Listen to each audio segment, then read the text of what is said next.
Oregon's adjusted to the Big Ten quite nicely. USC, though, they might be looking to move on from Lincoln Riley because they just can't get it done.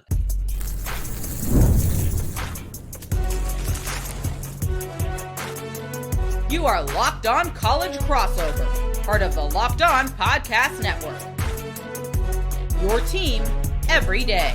Happy Thanksgiving, everybody. You are locked on to Big Ten football, and thank you so much for making us your first listen or watch for today, especially on a holiday. Happy Thanksgiving to each and every one of you out there as we are looking across the Big Ten as we do weekly. My name is Zach Seyko, and I'm the host of Locked On Nittany Lions. He is Jacob Goins, the host of Locked On Hoosiers, as we're going to make our Week 14 picks, end of the regular season predictions here as it all comes to an end with Rivalry weekend. We're going to talk the latest with Penn State and Indiana. Greatest season in Indiana history. Penn State, could they hire internally with the interim head coach? We'll talk about the game, of course, Ohio State and Michigan, what it means for Indiana with the Big Ten championship on the horizon, the coaching rumors, though. USC, gonna miss a playoff again. Lincoln Riley not getting it done. How does that impact the coaching carousel if they were to make that move? And where could he land? Today's show is brought to you by FanDuel. Right now, new customers can bet just $5. And if your bet wins, you'll get $300 in bonus bets to use across the app.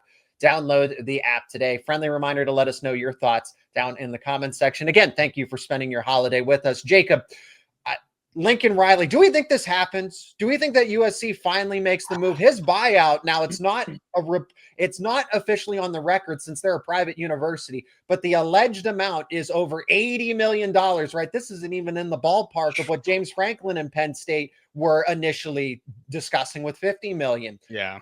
Does USC do it?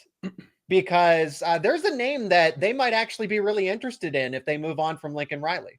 Yeah, if that's the number, right? If that's the official number is north of 80 million, I mean, that would set a record, right? That's more than what Jimbo Fisher got paid to walk away from Texas A&M, which was in the 70s, like 75 or something like that. So that's an absurd amount of money to pay somebody not to work. I still can't wrap my brain around this idea that we've just allowed coaches and their agents to work the universities this way. And I still think eventually, Zach, there has to be a major team, a major school, a major program that puts their foot down and says, no, we're not doing major contracts like this. We're not going to agree to ridiculous buyouts. We'll pay you on a yearly. We'll pay you off your success. But that's a conversation for a different time.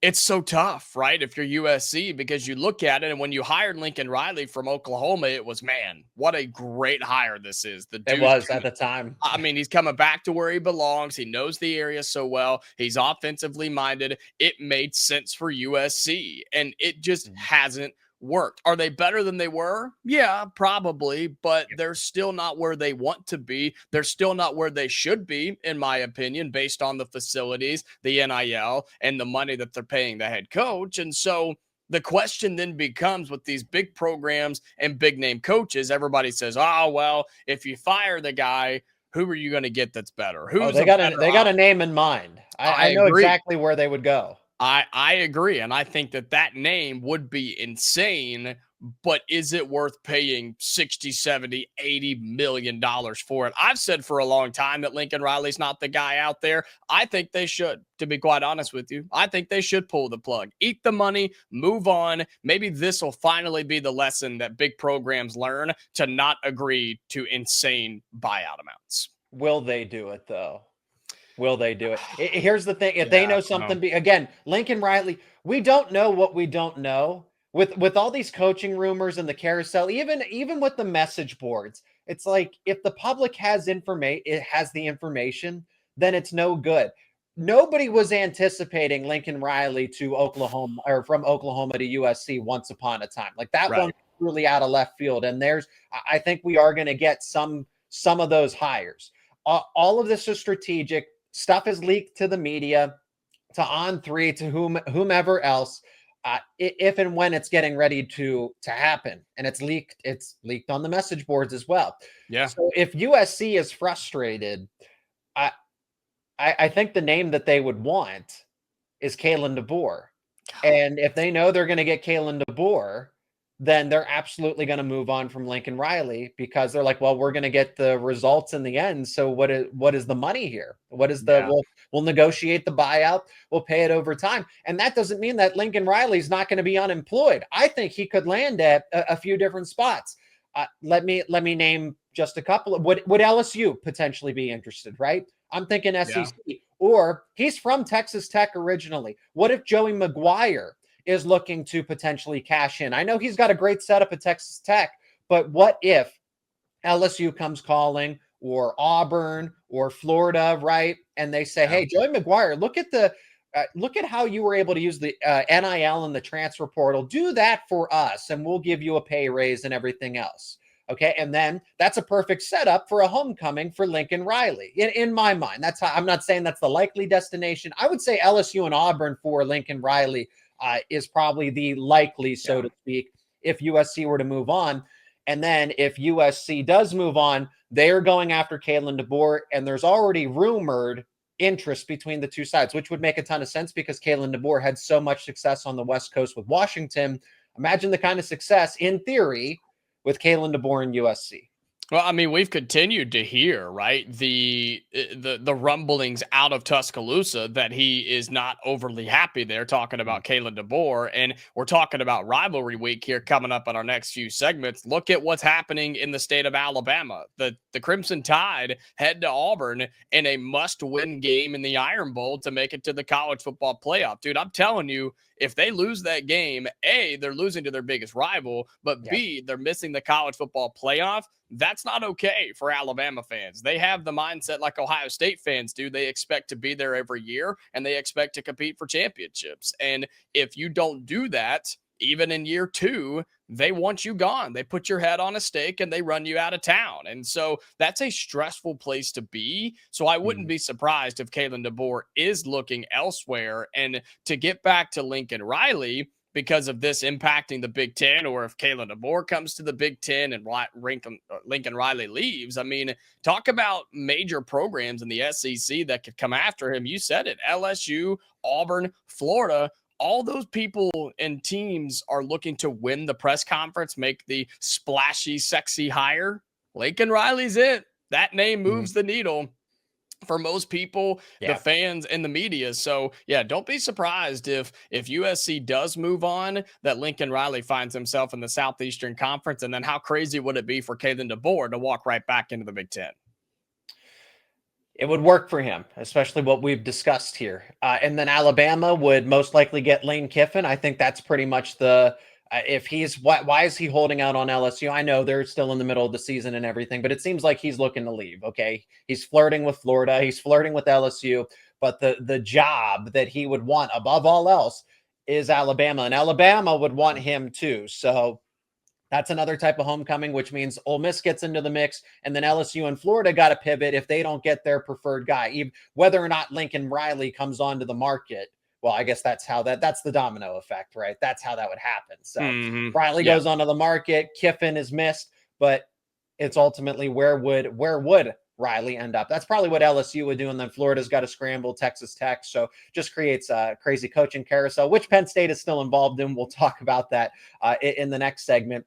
We got to get to the game briefly here because we'll make our prediction later with our week 14 picks. But the implications, Michigan can still get back into the Big Ten championship with a victory here. Yeah, they can. It's fascinating to look at what happens with these different scenarios in the Big Ten championship game. For Indiana, it's as simple as win and you're in. If you beat Purdue tomorrow night in West Lafayette on the road on Black Friday, you're into the Big Ten championship game. It then comes down to, okay, who do you play? Who is going to be your opponent? It's as simple as if Ohio State wins the game against Michigan for the first time in 4 years, they are in. And it's Ohio State at 1 and Indiana at 2, which is what most people have predicted. The Oregon-Washington game at that point doesn't have any implications. If Michigan were to beat Ohio State, okay, if Indiana beats Purdue, Michigan were to beat Ohio State for the 5th time in a row, and Oregon takes down Washington and Seattle, it's the Ducks who actually jump Ohio State and get to the Big Ten championship game. Now, it gets even more fascinating and more interesting. Again, if Indiana beats Purdue and Michigan beats Ohio State and Washington pulls off the upset against Oregon, here come the Michigan Wolverines. After all of this season, the Michigan Wolverines would be playing in the Big Ten championship game. Then the Oregon Ducks are concerned about making the college football playoff. Who knows what they do with Ohio State? And Michigan has a chance to play themselves into the college football playoff. And so it is insane to see how all of this could play out. If Indiana loses to Purdue, I don't think there's a world where they get to play in the Big Ten championship game. I think that's what happens there, even given all the other games and things like that. So for Indiana, I've said it all week. Just beat Purdue. Don't mess around. They're winless in the Big Ten. They're not a good football team. I don't care that it's on the road at night. Just go beat Purdue and go play the Big Ten championship game. Indiana's a 4-touchdown favorite, so I wouldn't be sweating that one in the slightest, but you never know. Crazy things happen here at the end of the regular season with rivalry weekend. So we got plenty of games to pick from later on in the show still to come. Penn State's coaching search. Indiana in the middle of potentially its best season in program history. Is Penn State really going to promote the interim head coach? We'll talk about that next here on this Locked On Crossover. And this episode is brought to you by FanDuel. The NBA is back, and there's no better place to get in on the action than with FanDuel, the official sports betting partner of the NBA. Even if you miss the start of the game or you want to ride the hot hand, FanDuel has live bets on everything from who will score next to fourth quarter comebacks. Plus, you can even combine your live bets into a same-game parlay for a shot and an even bigger payout. It keeps every game exciting, especially when your team's making that late push. And right now, FanDuel is giving new customers $300 in bonus bets when your first $5 bet wins. That's right, $300 in bonus bets. And that can be used on anything: NBA basketball, NFL football, college football, with lines available for this weekend, Penn State and Indiana respectively. The Nittany Lions are 13.5-point favorites, minus 580 on the money line, plus 420 if you're thinking Rutgers for the upset. Total is set at 56.5. Then for Indiana on the road at Purdue, they're a heavy favorite, 28.5 points on the spread, minus 10,000 on the money line, plus 2,400 if you're thinking Purdue for the full-on upset here. The total is set at 54.5. If you like those lines, you can bet them over at FanDuel.com or the FanDuel app. And remember, FanDuel is giving new customers $300 in bonus bets when your first $5 bet wins. So head to FanDuel.com to sign up and play your game with FanDuel, the official sports betting partner of the NBA.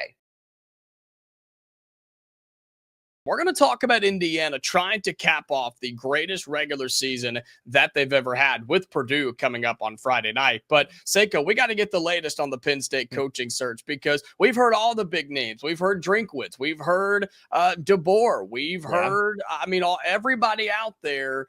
But yet Terry Smith might just be the guy after he rattles off a couple of wins, or maybe it's somebody else from the inside. What can you tell us of what's going on up there in Happy Valley? The latest just kind of gets, it's truly a process of elimination. Hey, Penn State did swing for the fences. They tried to, and I guess technically nothing's finalized with Kalen DeBoer at this time or Marcus Freeman. But the understanding is that, okay, Mike Elko signed his extension. Urban Meyer's not going to come out of retirement. You tried with Marcus Freeman just to say, hey, would you consider it? And I guess he technically hasn't said no, but the understanding, why would he leave Notre Dame where he has such a great setup? Okay. So then you get back to, okay, what do you want to do here? I've seen people, hey, Locked On You. We're talking about USC. Locked On USC host Mark Polkin tried to insinuate that maybe he knows something about Penn State going back to Matt Rule and saying, we missed all our coaching candidates. You got an extension. We can still outbid the extension. I don't buy that, especially with the way that Penn State absolutely annihilated Nebraska. So you're better off going with Terry Smith in that instance. I think that would be a really weird decision to circle back to Matt Rule, even in a desperate situation. So Penn State, everything that I've heard, off the record says that Terry Smith is getting an interview as more of a formality than anything else. And maybe the people, and maybe Pat Kraft is just, he's not trying to tip his hand here. Terry Smith has earned the right to be interviewed, to be a serious contender for the job. And I've already laid out my case as to why Terry Smith is not a terrible hire. This isn't the interim head coach is just playing inspired football type of thing. The players are rallying around him. That is an element. But I also saw the most energy from the fans in a long time. Even when Penn State was succeeding, it wasn't that kind of energy. It wasn't as infectious. Terry Smith has an appreciation for Penn State. He played there. He graduated from there. I think that's a component of it too. I'm not entirely sure that Penn State needs an outsider to lead them. If you now, does Terry Smith have the experience? Well, he's been the associate head coach. He's been around it enough, and now he's been the interim to where it's all on him. It would be different if I wouldn't sit here today, Jacob, if Penn State won a couple of close games and it's like, okay, you made some progress, right? But the team is fully bought in. Like everybody's bought in, aside from some players that are transferring out. The core of the team is bought in. They're saying hire Terry Smith. Okay. That's interesting that how this team has responded despite all the adversity and when you have nothing to play for. That's what's telling. Somebody that knows the ins and outs of the university, that has an appreciation, that doesn't looks at this like the best thing ever, as opposed to gotta go to work, gotta get a paycheck, gotta get a job. He wants to be the head coach. Okay. And I think those kinds of things matter in the scheme of things. So he's not a terrible option. Is he the best overall? No, he's not. I can sit there and say that, but I think he has elements that give Penn State leverage and upside that other candidates just don't. So it's really down to Bob Chesney of James Madison at this point. I think Penn State, since all of their other big swings they've struck out on all of their other big swings, they're going to end up going with Bob Chesney, which is not a bad option, just limited experience, but he's been a head coach for a while. At that point, I like Bob Chesney, but I'd go with Terry Smith and try to build the same, because you're going to have to build a foundation around Bob Chesney. So why not do it with somebody that doesn't he's been the associate head coach. You could say that he has more experience than Bob Chesney because he's been the number 2 guy at Penn State for so long. Yeah. And I think both options are interesting there. With Chesney, I can speak from experience. Hiring a James Madison head coach typically does it work? Well, it works out well. Yeah, it's pretty good. I'll say it's pretty cool. With Terry Smith, though, would it be, or could it be, I guess, a situation where Penn State promotes him or takes the interim tag off, makes him the head coach, and almost makes him, like we've started to talk about in college football, the CEO type of guy, where you keep a guy like Jim Knowles on the defensive side, you go get an offensive genius or guru or whatever word people want to use on the offensive side, let the coordinators truly run the ship and him be the head guy, be the dude for interviews, be the recruiter, be the speaker at events and things like that. Could that be the situation for Terry Smith if they take the interim tag off of him? I would rather see them create a CEO board, because I think he's a better football X's and O's coach than he would. So you need to build a situation where he has a set of advisors, a general manager, multiple people that have it. Like, hey, let's construct the roster this way. Let's work with, this, because I think his on the field coaching, he said it best. At some point, you just need a leader of men. You just need a football coach. Why does Penn State need a CEO that is also the acting head football coach? That's why Penn State could never take the next step forward, because James Franklin was that. It always defaulted to him being a CEO more than a head football coach. I want Penn State to have a head football coach, whether that, and Bob Chesney, I think, checks that box. But Terry Smith, again, has the appreciation for the university. Chesney is from Pennsylvania. He's a Coal Belt Pennsylvania guy. So there is going to be the appreciation for it, but it's different when you're a grad and an alum. Look, the way that Penn State's been able to turn its season around, this isn't just blindly hire Terry Smith because he won a couple of games. It's the substantial progress where the offense looks completely different. The defense looks completely different. Guys are bought in. And that's part of the condition here. If Terry Smith, the alleged idea is that, this roster won't have a complete makeover if Terry Smith is promoted, that you will be able to keep a lot of talented players here who are future NFL prospects. if that's the case, I wouldn't be saying this if Terry Smith wasn't, oh, this team's still going to fall apart. This program's going to be in shambles one way or another. If you don't have to go through the reset, then Terry Smith very well may be the best option under the circumstances, and build that foundation around him as opposed to somebody else. Yeah, and so much of that, it's stressful, man. Coaching searches are stressful. Believe me, we went through it a couple of years ago at Indiana, and yeah, but you course, had more to gain from it. You know, Tom Allen 2-10, 3-9. Yeah. James Franklin was 10-2, and being at least he was at the dance. Indiana was far from it. So that's right.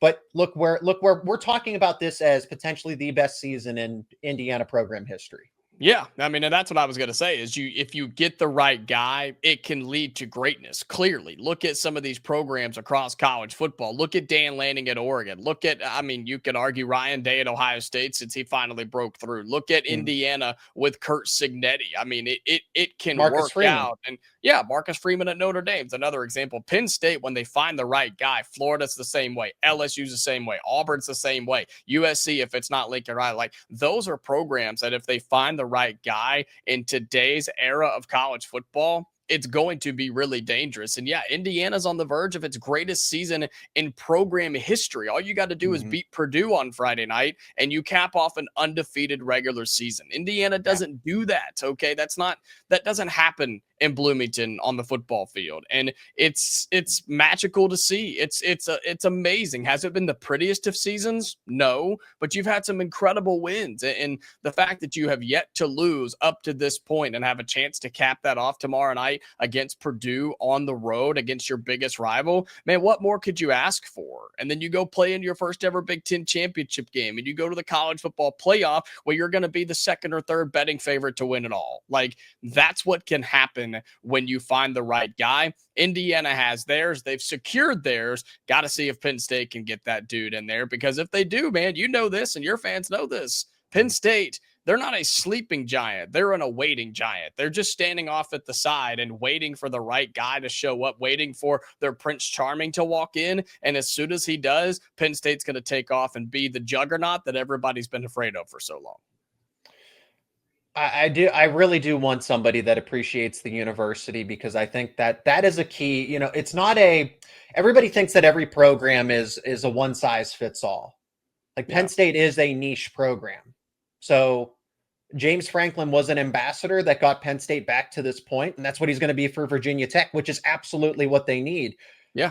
But that's why I think Terry Smith, okay, for them to take that next step, I don't think Penn State needs guidance from somebody on the outside. I don't think they need an ambassador anymore. I think they need a person that understands every element of Penn State and appreciates it, enjoys it. Because I know that Franklin, there were definitely, that's why the fan base was so ravenous. James Franklin wasn't necessarily a Penn State community guy. Yeah. Terry Smith is a Penn State celebrity and he likes it. He wants that. So we'll see how it all unfolds. I'm for Terry Smith being hired and trying this for the next 3 years potentially. But a lot of that is conditional. You got to retain Jim Knowles. Andy Kotelnicki's not as bad of a guy anymore. Hey, look at offense is a machine right now with James Franklin being gone. I find that very, very interesting. But you also have to keep a majority of this roster and this coaching staff intact. If that's not the case, then you got to go in a different direction. So as we continue, week 14 picks, rivalry weekend is here. We're going to start with the game, and then we're going to get into the Black Friday games where Indiana get to the Big Ten championship. Will they do it? That's coming up next here on this Locked On Crossover. And this episode is brought to you by Omaha Steaks. The holidays always feel a little easier when you already know the perfect gift, and Omaha Steaks makes it almost too simple. Whether you're treating yourself this season or sending something memorable to family and friends, Omaha Steaks delivers handcrafted perfection right to your door. And this week is the best time to jump in because their cyber sale is here. The deals, they're huge. And I've received Omaha Steaks as a gift before, and I'll tell you what, I really look forward to that gift every holiday season. It's the quality. The quality is exactly what you hope for. Incredibly tender steaks, rich flavor, and meals that make hosting or weeknight cooking easier. And the variety, it's underrated. You get steaks, burgers, comfort meals, sides, desserts. It's one of those gifts that truly fits anyone. Honestly, it's the kind of gift that brings people together. Save big on unforgettable gifts with Omaha Steaks. Visit omahasteaks.com for 50% off site-wide and an extra 20% off select favorites during their cyber sale and an additional $35 off when you use promo code COLLEGE at checkout. That is promo code COLLEGE over at omahasteaks.com. Promo code COLLEGE. Terms apply. See site for details. We start with the game as we should, and then we'll go to Black Friday and then all of the other games. Ohio State is on the road at Michigan. The same thing that I said a year ago, like, oh, they're due, right? This team's so much better than Michigan. Surely they win. It's in Columbus. They've lost 3 in a row. So all of that's out the window. Okay. Yeah. 10.5 points. I've seen that the line's already moving. It's gone from 11.5 to the key number of 9.5 to just okay. So that is where the line's going to stay locked in. I mean, Michigan, Sharon Moore, does Ryan Day really feel the pressure in this moment? I think he does. And that can't necessarily be quantified because it's more than just the X's and O's. Like, yeah, Bryce Underwood and this team don't exactly match up very well against Ohio State, but that doesn't matter. You can't go off of the analytics. You can't go off of what's on paper there.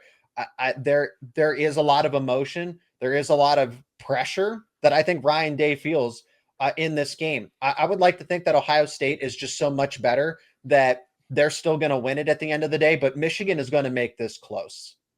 Yeah, they will because of their defense. I mean, that's what has kept them in every game that they've won this season, yes, but in the last 4 against Ohio State. And with this being in the Big House, with the temperature being below freezing in this game is what they're predicting, with a major cold front moving through the Midwest. I mean, it is going to be a classic Ohio State-Michigan matchup. Big noon kickoff, Saturday morning, Saturday afternoon.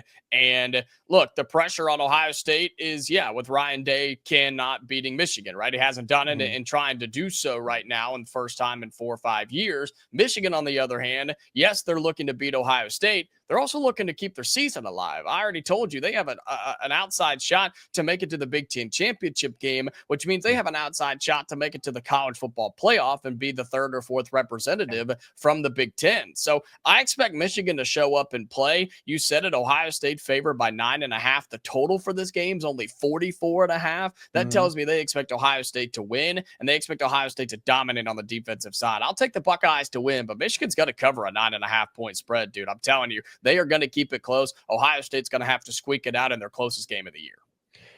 In a game that, this is a cold game where running and defense, let me say this, Ohio State's ground game is not that good. Bo Jackson is better. They're getting better, but they also haven't been tested by a stout defense overall since Texas. Yeah. I mean, this is a game. This is a game that is going to be very close. I give Michigan a strong chance for an upset here. I think it's going to come down to a field goal. I think this one will be maybe something like 20-17, because simply put, Michigan can run the football. Ohio State cannot as well, and they haven't faced a defense of the caliber. It's also in Ann Arbor. I give Michigan a strong chance. Jeremiah Smith, Carnell Tate, they're supposed to be back, but they're also injured too, right? So now I'm starting to think, does Michigan? I got to think Ohio State breaks it at this point, but there is serious. Take Michigan to cover. Take Michigan to cover in this game. Yep. That's where I'm at. For sure. This is a field goal game one way or another. Even if you like Michigan to win, I will take Ohio State to actually win, but Michigan almost all but guaranteed to cover in my mind. All right, we get to the first Black Friday game. We're going to go a little quickly through these to talk about our respective teams. Iowa, Nebraska, noon Eastern time kickoff on Black Friday. Another chilly game where Iowa's give or take a touchdown favorite. Nebraska, I don't know what they have. I watched that team in person. I know that is not a good team, and Penn State made a statement. Iowa, again, can run the football. Nebraska can't stop the run. Give me Iowa. And I know it's a rivalry game, but give me Iowa comfortably here because simply that they can run and Nebraska can't stop it. Yeah, TJ Lateef in his first start last week just didn't look good. I mean, threw the ball, 36, 37 times. He looked good under the circumstances, right? I can attest that that's a good ball player. Yeah, he is. There's just not a ton around him, and that team is a show. And so, yeah, I think Iowa just ground and pounds, and it's going to be cold. I don't know what the crowd's going to be like in Lincoln. So, yeah, give me Iowa to win. And I don't know. Them winning by a touchdown seems like a lot, but I think they will. Give me Iowa to win and cover. At least 10. I think this can get into double digits for Sure. Iowa on the deficit. Maybe something like, 24-10, something like that. Yeah. Indiana and Purdue. Okay, so a lot on the line for Indiana, but they are 4-touchdown favorites as it stands. Purdue's just going to try to be a bull in the china shop, I suppose. I would anticipate points because, like I said, Purdue's going to try some trickery. They're going to try to air it out. They're going to play quick. I feel like they're always going to be playing catch up, though. So how do you see it, Jacob, from Indiana's point of view? Yeah, I mean, Purdue literally has nothing to lose, right? I mean, Mhm. they're going up against their rival. This is the best Indiana team that's ever walked into West Lafayette. So they'll have that going for them. It's at night. Yep. It's on Black Friday, the first time ever that this game has been played on Black Friday. And so all of that goes towards Purdue. They're looking for the first Big Ten win. They've had some close calls this year, right? The Michigan game was close. Rutgers was close. Minnesota was close, but that doesn't get you a whole lot. Close only counts in a couple of things, right? And college football is not one of them. And so I'm with you. I think Purdue can get some points. Indiana's had some injuries on the defensive side of the football, some miscommunications in the secondary, and Purdue has big play potential. So I expect them to put up, 17, 20 points here, but I expect Indiana to absolutely have a field day on that defense. So I like Indiana to win. 28 points is a ton in a rivalry game. I don't care that you're talking about the number 2 team in the country versus a winless team in the Big Ten. I'll take Indiana to win. I like a 56-20 type of game, maybe 56-24, something like that. Indiana wins, and they'll win comfortably on Friday night against Purdue. Indiana also has to be conscious of the Big Ten championship. So that spread, a win's a win. You win by 14, you win by 28. What does it matter as long as you get to the Big Ten championship? Give me Purdue to cover simply because of that. Yep. Outside of Ohio State and Michigan, there are no other noon games from the Big Ten on that Saturday. So all eyes are supposed to be on Ohio State and Michigan. Not surprised by that. Good on Fox, right? So we'll pick back up with one of the 3:30 games, Penn State at Rutgers. Penn State is peaking. Terry Smith has this group fighting just for the sake of fighting. There's more records to be broken. It's a 13-point spread. It initially opened up around 10, so we've seen a lot of steam here for the Nittany Lions. Give me the Nittany Lions because they're starting to they're still ranked in the top 20 according to the analytics as a 5-6 team. It's not just about bowl eligibility. I've never seen this team so scrappy. Really, they are scrappy. They were getting into a bunch of scrums with Nebraska. I'm not encouraging that against Rutgers. I don't think you need to do that. But I'm just seeing guys that want to fight for the sake of fighting, meaning that they want to give it their all no matter the circumstances. Give me Penn State because they're simply more talented. They're motivated. Coaching staff is better all across the board. Rutgers will put up some points. They can move the football. They got good coaches on the other side. So I will take Penn State to cover, and I will take the over as well. Yeah, I'll keep it quick here. You said it nicely there. Rutgers has a good offense until they play a good defense, right? They just haven't been able to put up points against the Oregons, the Illinois, the Ohio States of the world, and Penn State's defense is in that category too. Give me Penn State to win, and give me Penn State to win big on the road at Rutgers. All right, Oregon and Washington. Are we thinking something crazy here? Because I can't shake the feeling. This is a feeling. This is a gut feeling that Washington at a minimum covers. I just don't think Oregon's going to be in an interesting spot where they got to go toe to toe with a high flying offense and Washington, who they've been put down by Oregon quite a ton over the past decade plus, right? We hear it from Spencer and Roman that it's truly a little brother situation there. Washington has a chance to make a statement here. I think Oregon still gets it done because they're the more comprehensive team, but Washington, this is the best they've been all season, right? All those young players are finally starting to come into their own. They have some injuries that I don't know about. Okay, we'll have to hear from Roman, but give me Washington to at least cover, and that's going to be a game with a lot of points because Washington doesn't have anything to lose except pride. Yeah, I'm with you on that. And look, this Washington team has gotten better down the stretch, but man, that offense has been disappointing to me in the games that truly matter, right? The big games. Ohio State, they got shut down. They couldn't even do it against Wisconsin, right? I mean, it has disappointed in the games that truly matter, but they will give it everything they have against the Oregon Ducks. But I do think there's a world where Oregon could be on the outside looking in if they lose a game like this. They're not represented in the Big Ten championship game. As crazy as as that sounds, I think there's a world where that could happen. I don't necessarily agree with that, but I think it could. And that's why Dan Lanning will have this team ready to go. And when he gets his team fired up and motivated, they just don't lose football games all that often. So I'm not betting against Dan Lanning. He's one of the best in the country for a reason. Give me Oregon to win, but they are going to have to squeak this thing out. I like Washington to cover a 6.5 point spread too, but Oregon escapes. Washington covers, and I like that over. Wisconsin and Minnesota, far for the antithesis of the game we just talked about there. This total is set at 37.5, but we pointed out how Wisconsin, they know the certainty with Luke Fickell, and they seem to be in a much better spot. I haven't been a fan of this Minnesota PJ Fleck team, so give me Wisconsin to win comfortably, maybe even by double digits here. This is for our buddy Ryan Herrings at Locked On Wisconsin, Locked On Badgers. Give me Wisconsin to get this win, get their 5th of the year and end the season on a high note.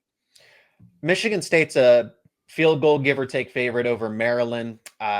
Jonathan Smith might be on his way out at Michigan State. I would like to think Maryland would win here just because they have some certainty for the future with Mike Locksley being locked up for another season and Michigan State potentially wanting to fire Jonathan Smith for maybe Brian Kelly. Who knows? Give me Maryland. Jeez. I mean, I'm counting up 1, 2, 3, 4, 5, 6, 7, 8 game losing streak for Michigan State after starting the season 3-0. Oh, that's so disgusting. I know that it's at home, but I'll take Maryland, even though Michigan State is favored, but I don't feel good either way. USC, UCLA, similar situation. Are we weighing this with the fact that Lincoln Riley could be on his way out? If that's the case, Jerry Neuheisel and company, look, they're really good in that bull in the China shop type of role. I don't think UCLA will win, but they might prioritize this rivalry a little more than USC does, especially since their season is, it's over. I don't know how I don't think they can even get into the Big Ten championship if even all the crazy stuff happens. So UCLA or USC will simply win because of talent, but UCLA will definitely cover there. Yep, I ditto that 100%. USC will give up in this game. They'll win because of talent alone, but yeah, UCLA will play a really good game here, and it won't be enough, but it'll be closer than 21 points for sure. 7.5 spread as we wrap up. 7:30 kickoff at night. Northwestern at Illinois. Illinois is the favorite. I like Northwestern in this spot to definitely cover and maybe even upset. I have not been impressed with what Illinois has at this, but they've fallen apart. Yeah, give me Northwestern on the upset. Sorry, Sonny. I think Northwestern is just a solid football team, man. And Illinois is in that same situation, right? They can go 8-4. Okay, cool. But Northwestern can go 7-5, get a decent bowl game, and that's what they want there in Chicago. So, yeah, give me Northwestern to go on the road to Champaign to pull off the upset.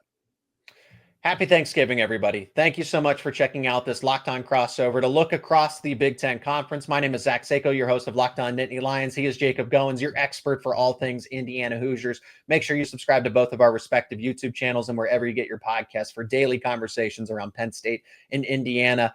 Eat a bunch of turkey, spend time with friends and family, enjoy your holiday. To all of you out there, Jacob, especially you, thanks for the time as every single week that we get to do this, and can't wait to do it again next week as we'll recap these games and preview the Big Ten championship, which Indiana should be in. So happy Thanksgiving, man. Appreciate you. Yep. Same to you, man. Thankful for you. Thankful for our fans. Thankful for Locked On. And man, we have the greatest job in the world. So thank you to everybody who makes this possible.